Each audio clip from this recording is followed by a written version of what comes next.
आपण राज्यशास्त्राच्या पहिल्या क्वेश्चनला सुरुवात करूयात.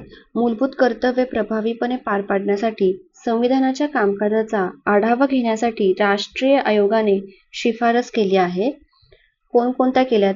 निवडणुकीत मतदान करण्याचे कर्तव्य, दुसरं कर भरणे, तिसरं औद्योगिक संस्थांचे त्यांच्या कर्मचाऱ्यांच्या मुलांना शिक्षण देणे हे कर्तव्य आहे, की चौथं मुलांच्या शिक्षण, शारीरिक आणि नैतिक कल्याणाच्या बाबतीत कौटुंबिक मूल्यांची आणि जबाबदार पालकत्वाची भावना जोपासणे.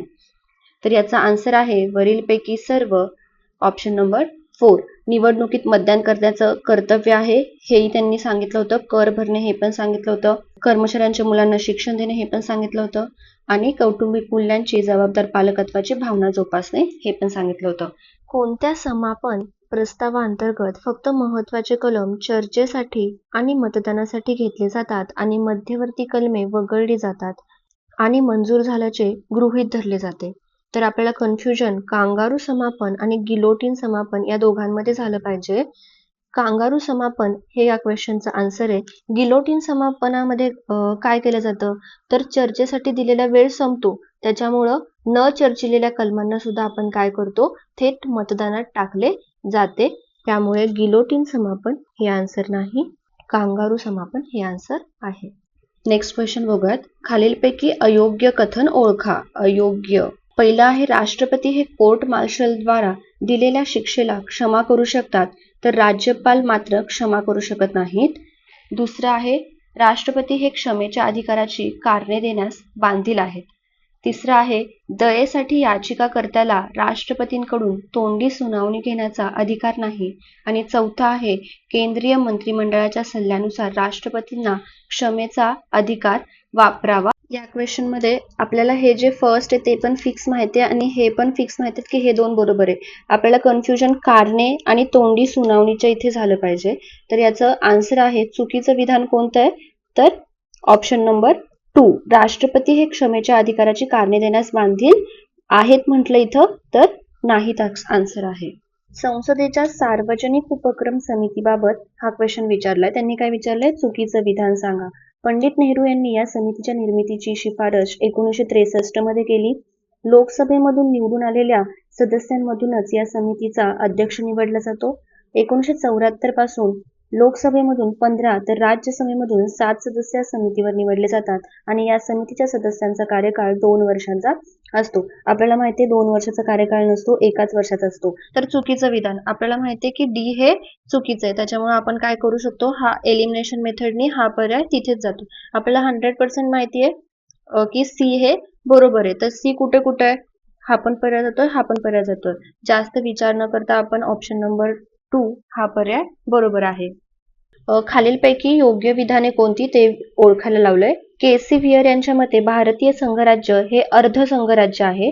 मॉरिस जोन्स यांच्या मते भारतीय संघराज्य हे सौदेबाजी संघराज्य आहे. आणि CF स्ट्रॉंग यांच्या मते भारतीय संघराज्य हे कमी संघराज्य आहे. आणि ग्रॅनव्हिल ऑस्टिन यांच्या मते भारतीय संघराज्य हे सहकार्याचे संघराज्य आहे. तर हे चारही पर्याय बरोबर आहेत, त्याच्यामुळे आन्सर आहे ऑप्शन नंबर 4 ABCD. भारतीय संविधानातील खालीलपैकी कोणते कलम भारताच्या नियंत्रक आणि महालेखा परीक्षक म्हणजेच कॅग स्वतंत्र पद स्थापित करते? तर असं कोणतं कलम आहे, तर कलम 148 ऑप्शन नंबर 3 याचा आन्सर आहे. नेक्स्ट क्वेश्चन बघूयात. राज्याच्या महाअधिवक्त्याचे परिश्रमिक कोण निर्धारित करतात? तर राज्यपाल. राज्याच्या महाअधिवक्त्याचं विचारलंय, तर याचा आन्सर आहे ऑप्शन नंबर 4 राज्यपाल. भारतीय राज्यघटनेतील खालील कलमे आणि संबंधित विषय यांच्या जोड्या लावायच्या होत्या आपल्याला. ए काय विचारलंय, गाऱ्हाण्यांच्या निवारणासाठी केलेल्या अभिवेदनामध्ये वापरण्याची भाषा. आता यामधलं आपल्याला कोणतं सुद्धा एक जरी माहित असतं तरी सुद्धा आपल्याला आन्सर काढता आलं असतं. आता मला ह्याच्यातलं हे माहिती आहे की हिंदी भाषेच्या विकासासाठी निर्देश कशामध्ये सांगितलेले आहेत, तर 351 मध्ये सांगितलेले आहेत. आपण PYQ सॉल्व्ह केले असतील तर आपल्याला हे आन्सर आलंच पाहिजे. दुसरं, आता गाऱ्हाण्यांच्या निवारणासाठी केलेल्या अभिवेदनामध्ये वापरण्याची भाषा, तर याचा आन्सर काय आहे 350 ऑप्शन नंबर म्हणजे पर्याय नंबर 3. नंतर प्राथमिक स्तरावर मातृभाषेतून शिक्षणाच्या सोयी, तर याचा आन्सर आहे 350 क आणि भाषिक अल्पसंख्याक समाजांकरता विशेष अधिकारी, याचा आन्सर आहे 350 ख. तर याचं आता एकच जोडी लावली तरी सुद्धा ह्याच्यामध्ये आन्सर मिळून जात आहे. आपण डी बघूयात की डी चं 2 कुठे दिलंय, तर ऑप्शन नंबर 4 मध्ये त्यांनी डी ला 2 दिलंय, सी चं 4, बी चं 1 आणि ए ला 3. परदेशातील भारतीय नागरिकांना दुहेरी नागरिकत्व देण्याची तरतूद फक्त काही विशिष्ट देशांमध्ये असलेल्यांनाच लागू होते. ते देश आहेत. दुहेरी नागरिकत्व यामध्ये देश सांगितलेत Finland, Israel, Republic of Cyprus आणि पोर्तुगाल. हा क्वेश्चन विचार करायला लावणार आहे. याचं आन्सर आहे वरीलपैकी सर्व. खालीलपैकी चुकीचे विधान कोणते आहे? पहिलं आहे बी एन राव हे घटना समितीचे सल्लागार होते. बरोबर. बी एन राव यांनी घटनेचा मसुदा ऑक्टोबर 1947 मध्ये तयार केला. बरोबर. बी एन राव यांनी तयार केलेल्या घटनेच्या मसुद्यांमध्ये 310 कलमे आणि 8 अनुसूची होत्या आणि बी एन राव यांनी तयार केलेल्या घटनेच्या मसुद्यामध्ये 343 कलमे आणि 13 अनुसूची होत्या. आता याच्यामध्ये आपल्याला चुकीचं विचारलंय, त्याच्यामुळे जिथं जिथं ए आणि बी हा ऑप्शन दिलाय ते तर आधीच कट केलं पाहिजे. आता उरतंय ते म्हणजे डी आणि सी मध्ये आपल्याला कन्फ्युजन झालं पाहिजे.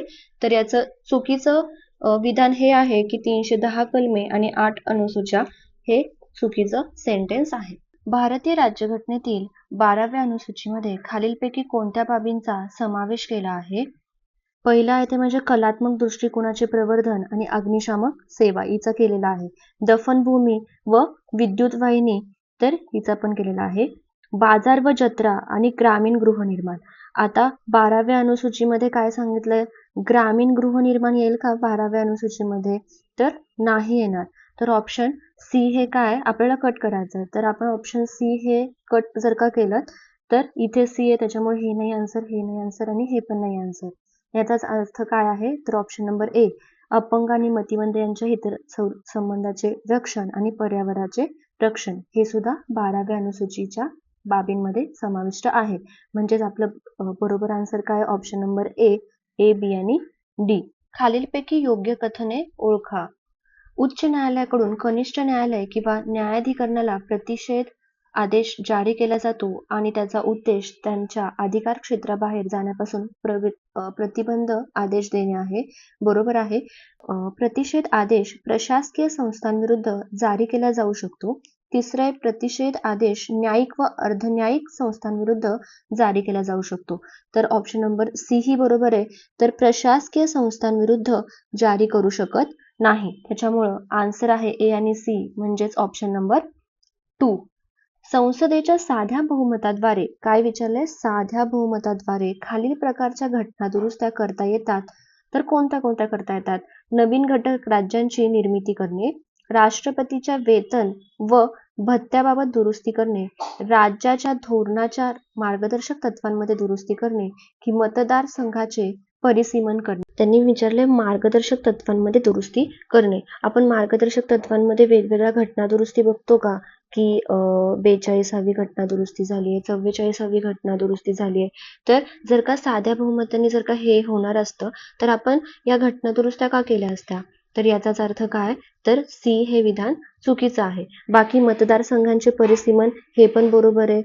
राष्ट्रपतीच्या वेतन आणि भत्त्याबाबत दुरुस्ती करणे म्हणजेच कधी तुम्ही ऐकलंय का त्याच्यावर घटना दुरुस्ती केली आहे राष्ट्रपतीच्या वेतनावरती वगैरे? नाही. त्याच्यामुळं हे पण बरोबर आहे आणि नवीन घटक राज्यांची निर्मिती हे सुद्धा बरोबर आहे. म्हणजेच आपल्याला काय करायचंय की जिथं जिथं ऑप्शन नंबर सी आहे ते काय करायचंय? कट करायचंय. म्हणजेच आपला आन्सर काय? ए, बी आणि डी हे विधान योग्य आहेत. पुढील विधानांपैकी राष्ट्रपतींच्या नकाराधिकार संबंधी कोणती विधाने योग्य आहेत? पहिले, राष्ट्रपती विधेयकाला त्यांची संमती राखून ठेवू शकतात. बरोबर आहे. राज्यपाल त्यांना योग्य उचित वाटेल असे विधेयक राष्ट्रपतींच्या विचारार्थ राखून ठेवू शकतात. बरोबर आहे. राष्ट्रपती संसदेकडे पुनर्विचारार्थ विधेयक दोन्ही सभागृहांना संदेशासह पाठवू शकतात. बरोबर आहे. कधी नाही पाठवू शकत? जर का धन विधेयक असेल तर पाठवू शकत नाही, बाकीच्या वेळेस पाठवू शकतात. मग आता याचा आन्सर काय असलं पाहिजे? ऑप्शन नंबर 4, ए, बी आणि सी. पुढील विधानांमधून आंतरराज्य परिषदांसंबंधी योग्य विधाने ओळखा. याचा उल्लेख अनुच्छेद क्रमांक 263 मध्ये आहे. हे बरोबर आहे. याची स्थापना करण्याचा राष्ट्रपतींना अधिकार आहे. हे पण बरोबर आहे. भारताच्या राष्ट्रपतींनी या अधिकाराचा आजवर वापर केलेला नाही. बरोबर आहे. आणि अनुच्छेद क्रमांक 263 अंतर्गत आजवर कोणतीही आंतरराज्य परिषद स्थापन केलेली नाही. हे काय आहे? चुकीचं आहे. आंतरराज्य परिषद स्थापन झालेली आहे. म्हणजेच काय? ए आणि बी हे ऑप्शन नंबर 2 ए आणि बी हे योग्य आहे. राज्यशास्त्राचे क्वेश्चन खूप चांगले होते. जर का आपला अभ्यास झालेला असेल तर तुम्हाला ते क्वेश्चन नक्कीच सॉल्व्ह करता आलेले असतील. याच राज्यशास्त्र विषयाच्या जो काही तुमचा अभ्यास आहे त्याचा उपयोग तुम्हाला नेक्स्ट एक्झामला पण होणार आहे. आणि आता जुलै महिन्यामध्ये महाराष्ट्र सेट परीक्षासुद्धा होते आहे. त्याचे फॉर्म 2 जूनपासून सुरू होणार आहेत. तर जर का तुमचं MA झालेलं असेल तर नक्की ती एक्झाम द्या. आणि तुम्हाला त्याबाबतीत काहीही विचारायचं असेल, काही इन्फॉर्मेशन हवी असेल तर नक्की विजयश्री अकॅडमीला संपर्क करा. Thank you.